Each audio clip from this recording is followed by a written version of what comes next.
It's been 10 days since the new government took power. Let's have a quick look at what they've done so far.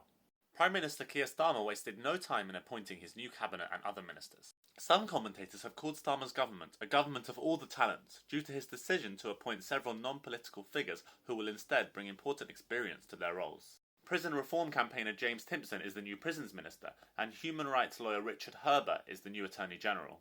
Starmer travelled to Washington for the NATO summit, where he met with President Biden and the leaders of other NATO countries. At his press conference, Starmer was asked multiple times about his reluctance to specify a date for when the UK will increase its defence spending to 2.5% of GDP.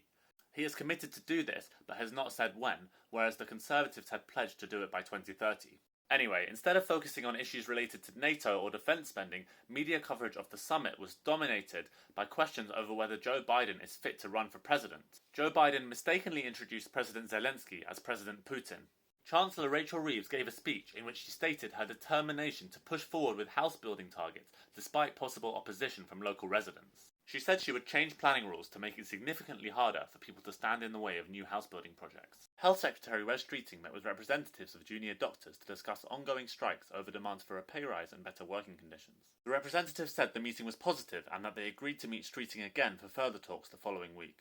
However, Streeting has reiterated that the government will not be able to meet the demand for a 35% pay rise. The Health Secretary has also announced his support for a ban on puberty blockers being prescribed to children for gender-based reasons. The previous Conservative government put this ban in place, and he has said he thinks it was the right thing to do. He is facing criticism from transgender rights activists and some Labour MPs. The new government scrapped the previous government's controversial Rwanda plan. Instead of sending asylum seekers to Rwanda, the new government will focus on dismantling the gangs which smuggle people to the UK through Europe.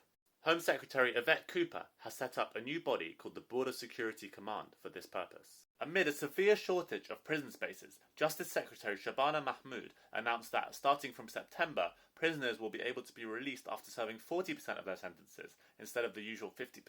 The early release policy will not apply to sexual offenders or those convicted of serious violence. Adult male prisons across England and Wales currently only have around 700 spaces left.